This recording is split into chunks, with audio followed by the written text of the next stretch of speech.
Sir தமிழக முதல்வர் சொல்லியிருக்காங்க 2004 2009 வரை இந்தியாவின் பொருளாதார வளர்ச்சி 8.5%.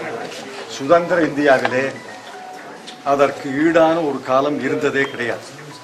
2009 2013 என்று எடுத்துக்கொண்டால் கூட இந்த 4 ஆண்டு காலத்திலே வளர்ச்சி 7.2%.